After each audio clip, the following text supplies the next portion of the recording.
Welcome to another morning skate edition of the Inside Edge. Today we are at the world's most famous arena, Madison Square Garden, and tonight the Blue Jackets will take on the New York Rangers. I'm Bob McElligott alongside of Jody Shelley. Jody, first of all, let's just start with the morning. Neither team could skate here at Madison Square Garden. There was a rodeo here over the weekend. They had to get it all cleaned up, which meant the Blue Jackets had to come to the arena here, get dressed, get on a bus, go over to Chelsea Piers, skate at a practice rink, take their skates back off, get back on the bus, back over to MSG, and get undressed. Now, youth hockey, this stuff happens all the time. In the NHL, it does happen occasionally, but what kind of a challenge does that present to the day? Well, it's definitely not your normal routine, especially game day. So you're skating out there, and you're used to getting ready for the game one way, and that's at the game rink on the road. You're preparing for yourself in the building, empty. And this, there's a little more details that are involved, but now it's over, and these guys are leaving, and they're getting ready for tonight. And so it's really not a big deal. And look, you talked about a rodeo. Here we are standing in the back corridor of Madison Square Garden, and there's not an ounce of dirt. There's nothing going. You would never know there was a rodeo in here.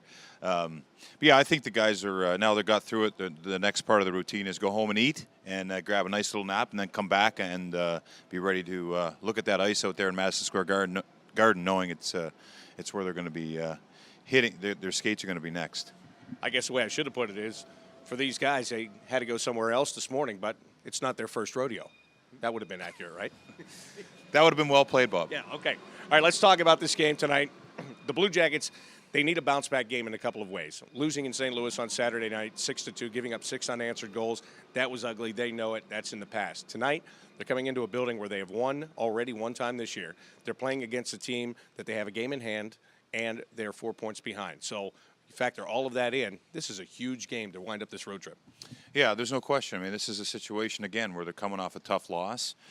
You're back at Madison Square Garden playing against a Metropolitan Division rival, a team you're chasing, so the points are critical. And the players know that. The coaching staff has got them prepared for where they're at today and what they're thinking about here going into the afternoon and preparing for tonight. So they've been in this situation before. Their struggles last game came in a fast and furious pace where they just got overwhelmed by the St. Louis Blues. It's not a good feeling.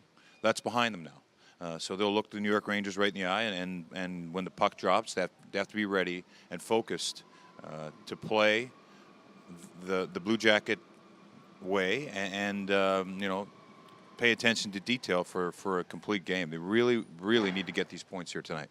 Yeah, and to be honest with you, not that the New York Rangers can't be a stellar team, because yes, they can, but the St. Louis Blues are an intimidating team. You were right down there between the benches. Could you feel that momentum shift coming as soon as St. Louis got on the board? It's interesting. I mean, everyone was thrilled with the way the Blue Jackets just started the game. They got a goal from Artem Anisimov high in the slot. They got a lucky bounce from Letestu. The refs let a couple penalties go, so the bench on the St. Louis Blues was in a little bit of disarray. But they found a way to get focused, and they found a way to battle through and find some holes. And in doing that, they got rewarded with some goals. You could feel it. It was when they came, they came in clumps, really, in St. Louis. Yeah, so you could feel things going and slipping, and the Blue Jackets never really got a handle on it and locked it back down and played that grinding style of hockey. St. Louis dictated the second part of that whole game. New York Rangers coming into this game after a 7-1 win over the Toronto Maple Leafs. Only a couple of players didn't get points in that game. One of those players was Rick Nash. Then you go back to the last time the Blue Jackets played here. Rick Nash didn't have a single shot on net. When you factor those things together, what kind of a force do you expect Rick Nash to be against his old team tonight? Well, I think those two things are perfect. If he can keep that up with no shots on net and no points, that'd be great. But realistically, they have to play him hard. They have to play this whole team hard.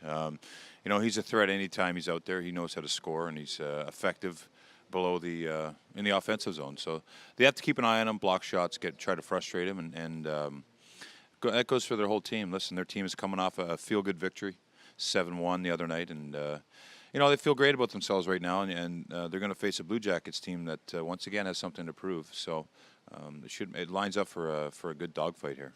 How does it change without Derek Dorsett in their lineup? Of course, he's going to be out for a couple of weeks after suffering an injury. They did trade to get Daniel Carcillo from the Los Angeles Kings, but because they had such success the other night, they're going to keep the lineup the same. Yeah, I think that Dorsett brings that element. I mean, obviously they're gonna miss him. he's a gritty guy, and everyone in Columbus and with the Blue Jackets know what he brings, and it's a lot of passion and that intensity in your face, and that'll be a bit of a hole, I think, especially for the style the Blue Jackets play. I mean, the Blue Jackets, don't have a designated tough guy in the lineup right now, but I tell you what, they play hard every night. Everyone takes the body, and they play that style that can really frustrate teams. So without a Dorsett in the lineup, yeah, they might be able to take advantage of a couple of players out there. All right, one last thing. End of a road trip and not another game until Friday. So is this an empty the tank game? Definitely, and it's it's funny that you talk about that in pro sports. This is just leave it all on the ice. Sorry about the Zamboni pulling through here. It's really cutting into my Expert analysis. Yeah, let's call it that. Yeah, but what were we talking about? Empty the tank. Yeah, so in pro sports you talk about emptying the tank. It's funny because as a fan, you think the players do play. They empty the tank every game, but there's a mindset when there's a little bit of a break coming. You really can say that and focus on something like that. So tonight, yeah, definitely, I'm sure that'll be said a few times. Hey, no games till Friday. Let's leave it on the ice tonight. All right, Jody will be between the benches tonight on Fox Sports Ohio. I'll be on the Blue Jackets radio network. The game gets underway at 7 o'clock from Madison Square Garden. And by the way, the Inside Edge will return to the radio this Wednesday night from 7 to 8 on 97.1 The Fan. So we've been doing this for the last couple of weeks to keep you informed, and we'll still do that, but we're back on the radio Wednesday. Great. The people will be gathered around their radio. I'm sure all the fans waiting to hear our knowledge. Right, it'll be like 1943. Maybe we'll get a really good guest on there this week. Yes, I think. Maybe call Don Cherry again, or? Yeah, we should talk about that. Let's go talk. Let's have lunch. Let's talk. Let's go over it. And we'll talk to you later tonight. For Jody, Shelley, I'm Bob McElligott. And thanks for listening to the Morning Skate edition of the Inside Edge.